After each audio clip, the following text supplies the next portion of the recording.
안녕하십니까? 인생의 복잡한 문제들을 말씀으로 단칼에 해결해주는 김종근 목사의 쾌도 남마입니다.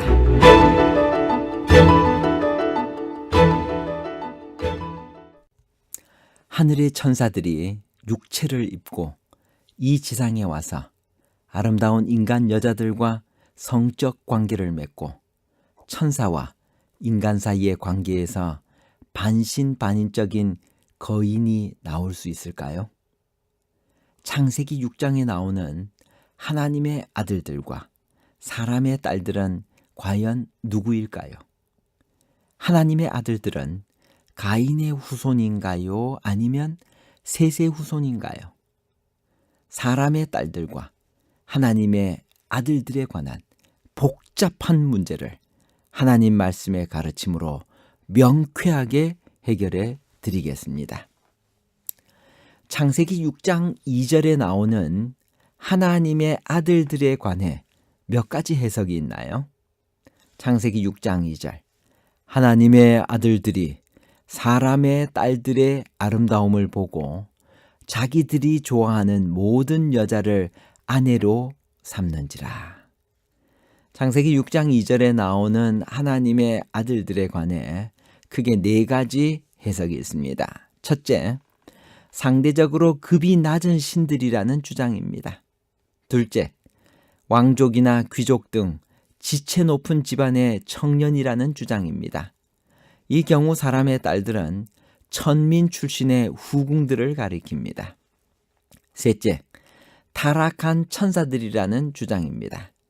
이 경우 사람의 딸들은 인간 여인들입니다. 넷째, 당시에 경건한 하나님의 백성들인 셋의 후손들이라는 주장입니다. 이 경우 사람의 딸들은 가인의 후손들입니다. 그렇다면 성경이 말하는 하나님의 아들들은 누구일까요? 창세기 6장 2절 다시 한 번 더 읽습니다. 하나님의 아들들이 사람의 딸들의 아름다움을 보고 자기들이 좋아하는 모든 여자를 아내로 삼는지라. 당시에 경건한 하나님의 백성들인 셋의 후손들이 하나님의 아들들이었습니다. 이 경우 사람의 딸들은 가인의 후손들입니다. 이 견해는 어거스틴, 제롬, 칼뱅 등이 지지하는 전통적인 기독교 견해입니다. 성경은 하나님과 언약 관계를 맺은 그의 백성들을 아버지와 아들의 관계로 표현합니다. 하나님은 이스라엘을 내 아들, 내 장자라고 불렀으며 또 하나님의 자녀라고 부릅니다. 이들의 죄가 자기들의 좋아하는 모든 자로 아내를 삼는 일부 다처주의인데 가인의 후손인 라멕에게서 바로 그 죄가 시작되었습니다. 이러한 이해는 지금 이 본문이 전하고자 하는 신학적 메시지, 즉 하나님께서 홍수를 통해 세상을 멸할 수밖에 없다는 그 이유를 밝히고 있는 것과 일치됩니다. 본문이 전하고자 하는 내용은 하나님이 인간 세상에 대홍수의 심판을 내릴 수밖에 없었던 이유, 즉 사람들의 도덕적인 타락에 관한 것입니다.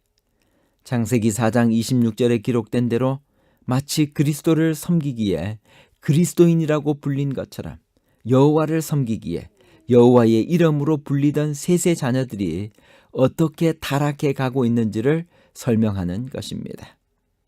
하나님께서 세상의 사람들을 존재케 하는 것은 거룩한 그의 백성을 통해 그분의 뜻을 실현하기 위함인데 그 일을 감당할 그의 백성이 타락했기 때문에 세상을 멸할 수밖에 없다는 사실을 전하고 있는 것입니다.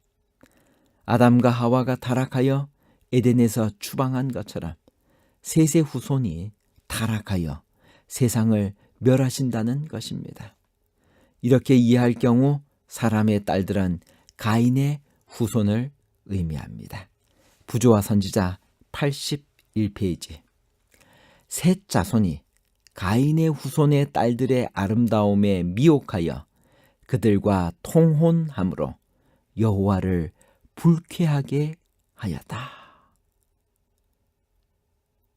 그래서 이 하나님의 아들들은 셋의 자손, 그리고 사람의 딸들은 가인의 후손의 딸들을 가르치는 것입니다. 이들의 죄는 사람의 딸들의 아름다움을 보고 자기들이 좋아하는 모든 여자를 아내로 삼는 것이었습니다. 여기에 사용된 보았다, 아름다운, 삼는지라는 창세기 3장 6절에 묘사된 하와의 범죄, 즉 금단의 나무를 보았다. 영어로 이야기하면 saw, 먹음직하고 good, 따, 먹고 took. 근데 그 위에 우리 여기 창세기 6장에 나오는 그 말씀을 보면 보았다, 동일하게 사용됐어요. 보았다, saw, 아름다움, good, 삼는지라, took. 동일하게 하와의 범죄와 셋의 후손들의 범죄가 일치하고 있습니다. 밀접한 평행을 이루고 있습니다. 4절 하단에 이 결혼으로 탄생한 후손에 대한 언급이 있습니다. 그 후에도 하나님의 아들들이 사람의 딸들에게로 들어와 자식을 낳았으니 그들은 용사라, 고대의 명성이 있는 사람들이었더라. 그 후에도라는 부사는 이러한 결혼이 지속적으로 이어졌음을 의미합니다. 여기서 말하는 용사란 단지 용기 있는 자란 긍정적인 의미보다는 폭력을 행하는 힘 있는 자라고 보는 것이 문맥과 어울립니다. 왜냐하면 이어지는 문장에서 홍수를 내릴 수밖에 없는 근본 원인으로 제기된 것이 창세기 6장 11절 13절에 부패하여 포악함이 땅에 가득한 것이기 때문입니다. 여기서 한 가지만 더 생각해 봅시다. 그렇다면 왜 셋의 후손의 경우는 늘 아들들이고 가인의 후손의 경우는 늘 딸들인가요? 그 반대의 경우도 얼마든지 있을 수가 있지 않나요? 즉 셋의 후손의 딸들이 가인의 후손의 아들들의 멋진 모습을 보고 그들과 통혼할 수 있는 것 아닌가요? 얼마든지 있을 수 있습니다. 그럼에도 불구하고 하나님의 아들들을 주어로 삼은 것은 셋의 후손들이 수동적으로 유혹당한 것이 아니라 능동적으로 그런 선택을 하였음을 강조하는 표현 기법입니다. 그리고 아름다움을 좋아하는 것은 죄가 될 수가 없습니다. 문제는 자기들의 좋아하는 모든 자로 아내를 삼는 행위였습니다. 그야말로 먹고 마시고 시집가고 장가가는 성적 문란의 범죄 행위를 자행한 것입니다. 일부 일처가 아니었다는 것이죠. 마지막 때가 노아의 때와 같다는 의미는 무엇일까요? 마태복음 24장 37절에서 39절에 있는 말씀. 노아의 때와 같이 인자의 임함도 그러하리라. 홍수 전에 노아가 방주에 들어가던 날까지 사람들이 먹고 마시고 장가들고 시집가고 있으면서 홍수가 나서 그들을 다 멸하기까지 깨닫지 못하였으니 인자의 임함도 이와 같으리라.